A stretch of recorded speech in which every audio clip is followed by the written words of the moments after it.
Good morning friends, welcome back to the channel. In our present video, we will continue with the previous topic, that is themes of behavioral finance.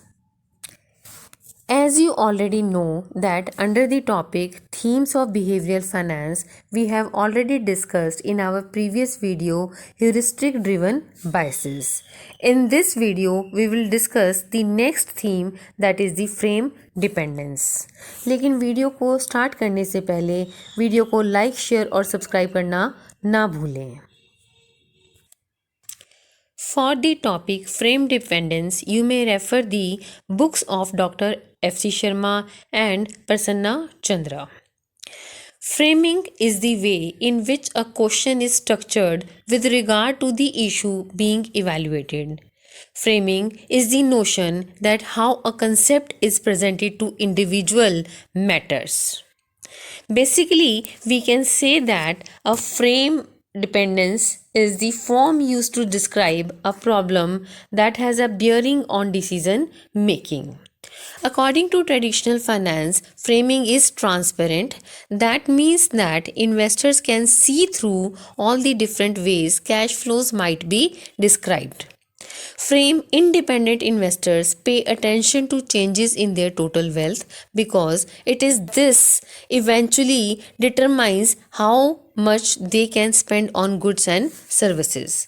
However, according to behavioral finance, the behavior is frame dependent. This means that form used to describe a problem has a bearing on decision making. Frame dependence, you can see on your screen, it stems from two factors, that is cognitive factors and emotional factors. Cognitive factors means how people organize information mentally, whereas emotional factors means how people feel as they register information. So these two factors leads to frame dependence. Under the frame dependence heading, we will discuss various topics like the very first one is prospect theory, next we will discuss narrow framing, then we will have behavioral portfolios, next is mental accounting, and last is shadow of the past. To begin with, first we are taking up the prospect theory, which was given by Kahneman and Tversky.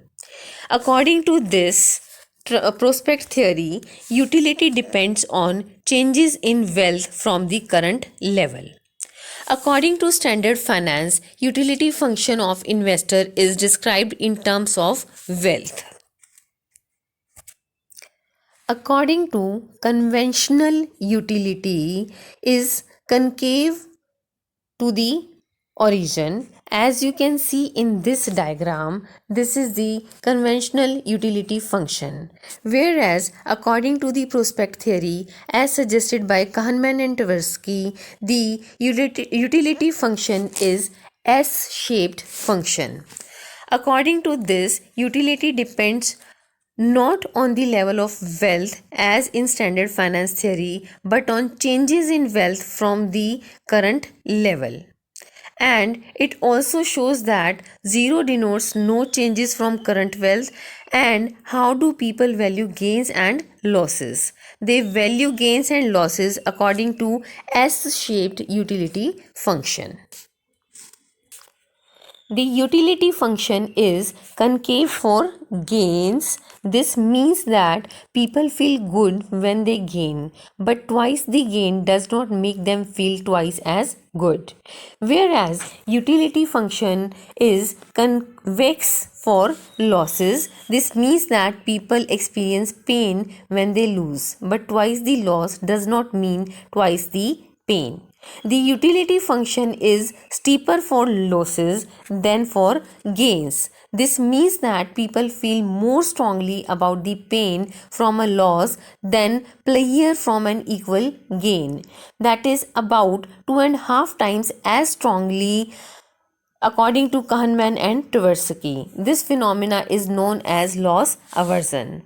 According to prospect theory, people feel more strongly about the pain from loss than the pleasure from an equal gain.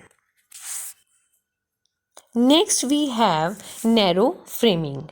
Investors should pay attention to changes in their total wealth over their investment horizon, because it is this that determines how much they can spend on goods and services, which is what ultimately matters to them.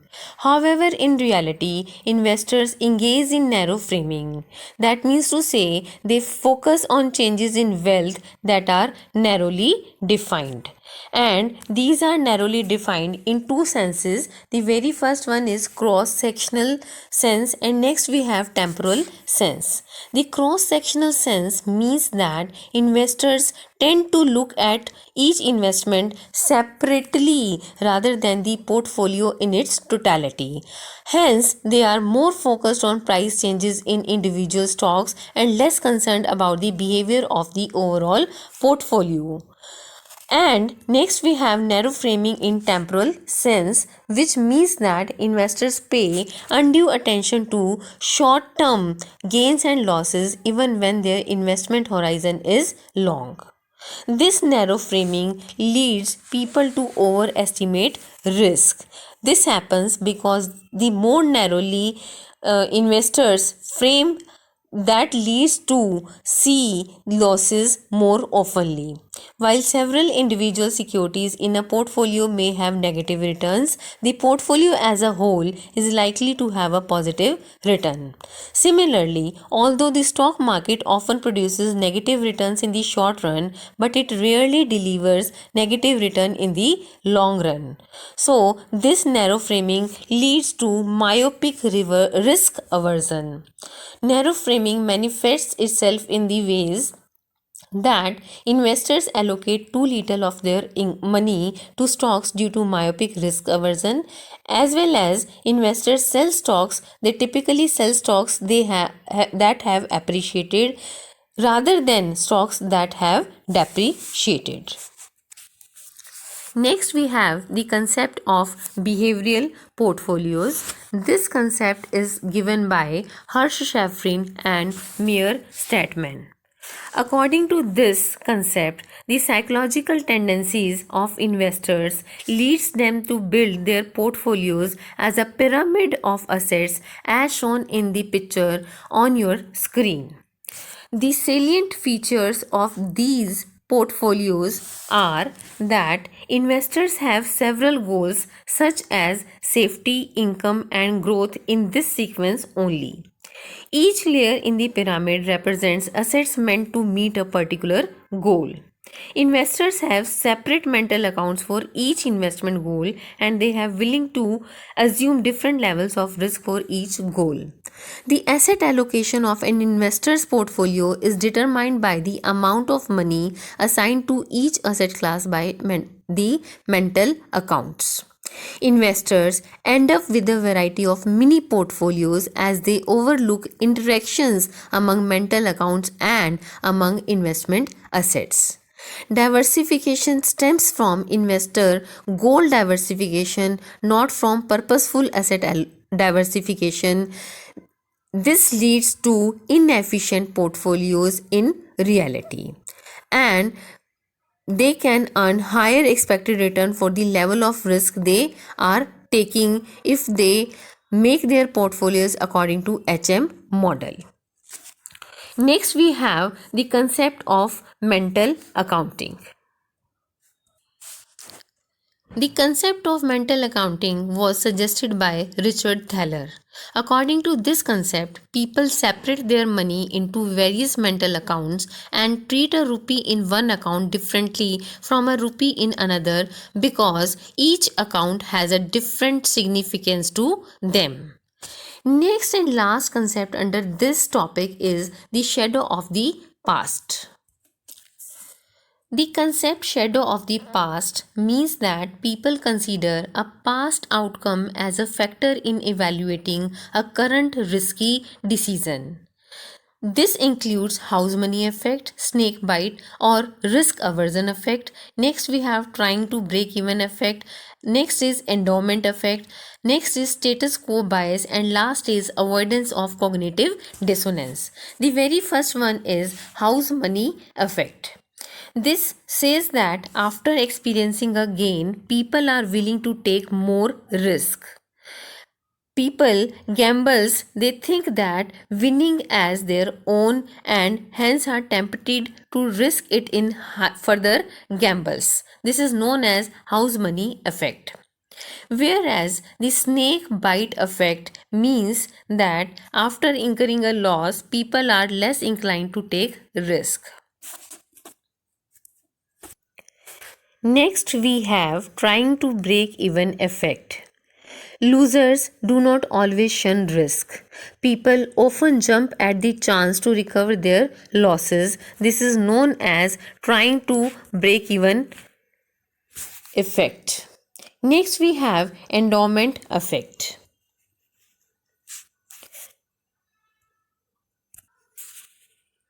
According to endowment effect, people tend to place greater value on what belongs to them relative to the value they would place on the same thing if it belonged to someone else. Next, we have status quo bias, which implies that people are comfortable with the familiar and would like to keep things the way they have been. Last, we have cognitive dissonance, which arises when the brain is struggling with two opposite ideas. It is psychologically very painful, and people tend to reject information that conflicts with their positive image. With this topic under the themes of behavioral finance, that is frame dependence, is complete. बाकी की themes के लिए channel पर बने रहें. Thank you.